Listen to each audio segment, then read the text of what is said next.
Welcome to our next course on energy storage systems, code provisions for energy storage systems, or ESS. In the last course, we talked about the fundamentals of energy storage systems and understanding their major risks. We covered all of the introductory materials, so now we can really get into the details. The intent of this course is to help you figure out what to do if you're working on a project that will involve ESS. Maybe you have some data center projects on the horizon that will have many UPS systems, or maybe you have a client who wants to replace their old lead-acid batteries with lithium-ion batteries. Even if fire protection engineers aren't the ones that specify energy storage systems, people are always looking to us to understand and explain the code requirements and how they'll impact a project. So first up, we're going to talk about the history of ESS requirements and the timeline for their development. The reason we're doing this is because they keep changing. When I first started in fire protection as an intern for a small design contractor, I worked for my mom's sprinkler company in high school and college. But back then, they had all sorts of old editions of code books on their bookshelves, and the first thing my supervisor, who was not my mom, did was make me read NFPA 13. Pretty dry, but I found the handbook interesting. What stuck with me was that all of these requirements are rooted in history and testing, but also the code is constantly evolving to catch up to how the world changes, from what materials we make products and buildings out of, to new technologies, whether they help us reduce risk or introduce new ones. If you're here, you've probably already heard of NFPA 855, the standard for the installation of stationary energy storage systems, but it doesn't start and end here. NFPA 855 Annex F has a very nice history of ESS requirements, and we'll spend some time now going through the timeline. Prior to lithium-ion batteries coming onto the scene, the primary hazard addressed by the codes was the electrolyte in the lead-acid batteries, which is a corrosive hazardous material, and the off-gassing of hydrogen gas, which is highly flammable during battery charging. Our requirements were limited to the fire code, and they were fairly basic. When you consider just the hazard of the electrolyte, the quantities, which were measured in gallons, may exceed the maximum allowable quantities, or MAQ, triggering high hazard or Group H requirements. Incidentally, you may come across this holdover and see a threshold measured in gallons of electrolyte, which can be difficult to determine for other battery technologies. In current codes, we use kilowatt hours as the ESS thresholds, but the code does provide a conversion for lead-acid batteries to correlate the liquid gallons of electrolyte to kilowatt hours. Right here, I'm going to take a time out and clarify that the fire code has a list of maximum allowable quantities for hazardous materials, and when you exceed that listed quantity, you are a high hazard occupancy. When I'm talking about maximum allowable quantities in this course, I'm going to be talking specifically about ESS, which is a different set of quantities. I encourage you to take our Intro to Hazardous Materials course to get further into that concept, but the point here is that there are big implications to the building and its construction to be classified as a high hazard or Group H occupancy. This is why the telecommunications industry lobbied for a carve-out to exempt them from these strict requirements. The reasoning here is that their types of buildings have very low occupant loads, and the lead-acid battery systems used in that industry continue to have a long safety record, and compared to other newer battery technologies, they have a low energy density. So moving through the timeline, the 2018 IFC is an important line in the sand. Starting at 2000, when several local codes consolidated into the ICC codes, and 2018, battery storage was included in Chapter 6 of the Fire Code, and the building code considered battery systems as incidental use. This is a very specific term in the IBC, currently found in IBC Section 509, to cover special hazards that pose a greater level of risk than the rest of their occupancy, so they have special separation and protection requirements. Think like a furnace or a boiler room in a school. It's going to have equipment that has a greater risk than the rest of the building. So instead of treating the entire building like this higher hazard, you separate and protect just the higher hazard. Treating battery systems like incidental use generally exempted them from high hazard classifications, but required that they be separated or have a sprinkler system for protection. So in our parallel pathway of NFPA, NFPA 1 started to include stationary storage battery systems in 2003. Both pathways made small changes to include new battery technologies as they came along, but the requirements pre-2018 were generally based on normal operations of these systems. Thermal runaway was first introduced into the IFC in 2009, but no further significant changes happened until 2018. The code generally did not consider abnormal operating conditions like overcharging during this time. So in 2018, that's when things really started changing. the code was revised to keep pace with new battery technologies. The ICC also created an ESS workgroup, which resulted in a new chapter, Chapter 12, for energy systems. We started to measure in kilowatt hours rather than just gallons of electrolyte. This is when the code starts to introduce spacing limits to restrict the amount of energy in a single unit or array, and introduce the concept of maximum allowable quantity or MAQ limits. But again, this is different than MAQs for hazardous materials. And in fact, at the beginning of Chapter 50, you'll see that battery systems are exempt when they are installed per Chapter 12. The requirements are extensive, covering permitting, hazard mitigation analyses, or HMAs, and active and passive systems. We have our first mentions of UL 9540 listing criteria and large-scale fire testing, and continue to see the carve-outs for lead-acid and nickel-cadmium batteries. In addition to these fire code changes, 2018 is also the first time ESS are mentioned in the residential code, with the IRC Section R327 requiring ESS to be listed for residential use and prohibiting them from being installed in habitable spaces of dwelling units. Although not a code or standard, we cannot forget about UL 9540 and 9540A.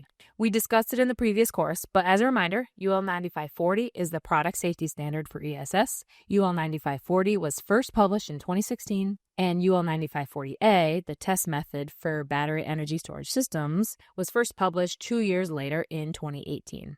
Given those dates, we can see why the IFC 2018 mentions the UL 9540 listing criteria, but not UL 9540A. So that comes later. This may sound dramatic, but this was a seismic shift in our industry. Not quite as impactful as a new Taylor Swift album release, but pretty close. Especially for myself and others who are working in mission-critical sectors, specifying many energy storage systems, this had a huge impact to our work. Everyone was asking us the same question: what do we have to do about these batteries now? And to be fair, we were all still learning about what to do, right alongside everybody else. The intent of this course is to best answer that question about what to do with these batteries, and in fact, we will spend several segments of this course going through it in depth.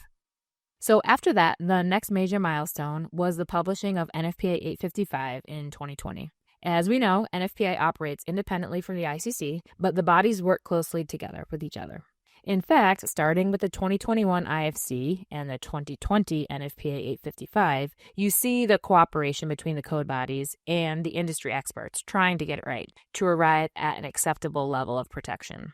Specifically, in the 2021 IFC and the 2023 editions of NFPA 855, you'll start to see the requirements getting more conservative in some areas and then giving relief in others. So as an example, while the 2021 IFC begins to require explosion control for medi-battery technologies, it also includes exceptions for ESS that have passed a large-scale fire test.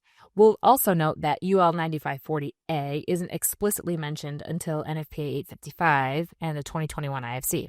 And as of today, the latest requirements we have are the 2024 IFC and the 2023 edition of NFPA 855, which have largely converged.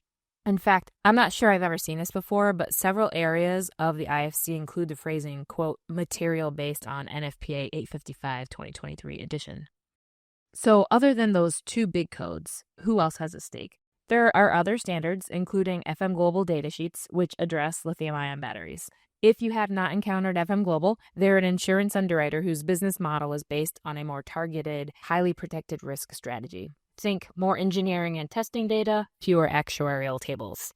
They publish various data sheets on fire protection and occupancy-specific guidelines, and they have two of them that touch ESS, including lithium-ion specific data sheet 5-33 for energy storage systems, first published in January of 2017 and updated as late as April 2025, and also 7-112 for lithium-ion battery manufacturing and storage, first published in October 2024 and also updated in April 2025. These datasheets are made available to the public for download. FM is not beholden to the 3-year code cycle update, and their intent is not to cover every imaginable scenario, so they can be more agile about updating their guidance based on new risks. You may not ever work on a project that's required to comply with FM Global requirements, but the reason I'm including them here is that it's a good tool to have in your toolkit if you ever have to work on a risk-based design that's outside of the prescriptive guidelines. Okay, so nice history lesson, but why is all this important? Because code adoption cycles are at the discretion of your local AHJ. While most of them at this point have updated to the new code cycles past 2018, not all of them have. So it's helpful to know how we got here. You can't just pull the latest IFC off the shelf and flip to Chapter 12. And without naming names, there are still jurisdictions on very old editions of the IBC and IFC. In cases like that, where the hazard is obviously not adequately addressed, that's the time to raise your hand and roll up your sleeves to come up with the best solution for your project. The devil on your shoulder may say, hey, there's no requirements for this one, easy. But the angel, the one with the PE license, should be saying, you should probably do something about this, because the risk is there, and as a fire protection engineer, you should not just ignore it because the AHJ has not adopted to the latest codes.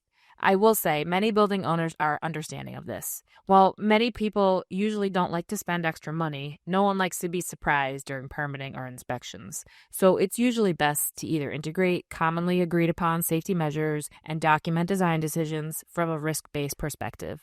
There have been enough high-profile incidents that have raised awareness about ESS, so most people have a general understanding that the risk is there.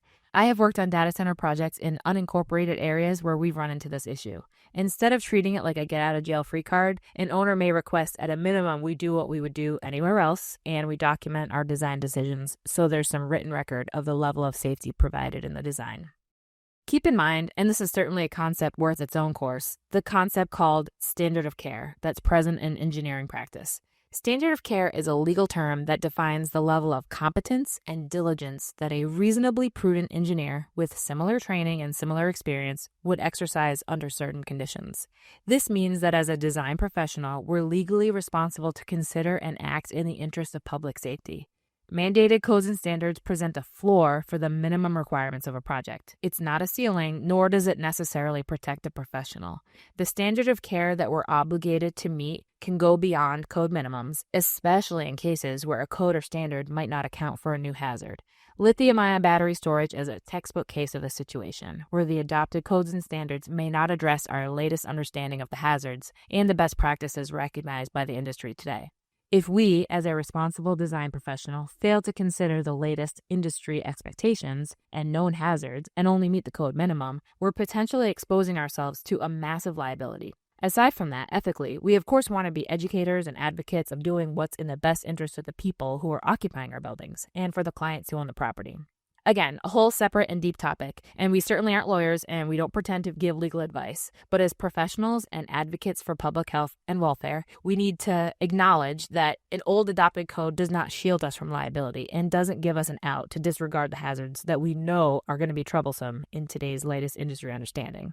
The codes and standards aren't going to protect engineers from a bad design. We have an ethical responsibility to look out for the health and welfare of the public. If there are recommended practices that are more recent than the code dictates because technologies have advanced, it's an engineer's obligation to design with regard to that development. This is also part of the reason why many states require continuing education requirements. Just because I received my license almost 15 years ago, it doesn't mean I can put away all the books and stop learning.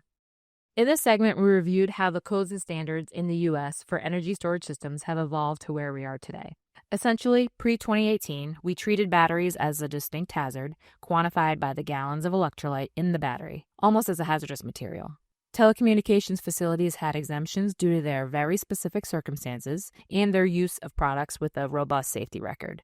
Beginning with the 2018 IFC, the codes changed significantly to catch up with the risks introduced by new technologies. The IFC created a new Chapter 12, and a new NFPA 855 standard was introduced in 2020. These documents included a whole host of requirements covering spacing, listing, and requirements based on battery technology. In the intervening revisions, the IFC and NFPA 855 have largely harmonized, with the requirements maturing, becoming more conservative in some areas, providing relief in others based on the hazards present. Next up, we will talk more about what the current ESS provisions actually require and the pathway to how we get to them. I'm Jocelyn Sarantonio, and this is MeyerFire University. This has been a preview of MeyerFire University. Join the next generation of fire protection experts at www.meyerfireuniversity.com.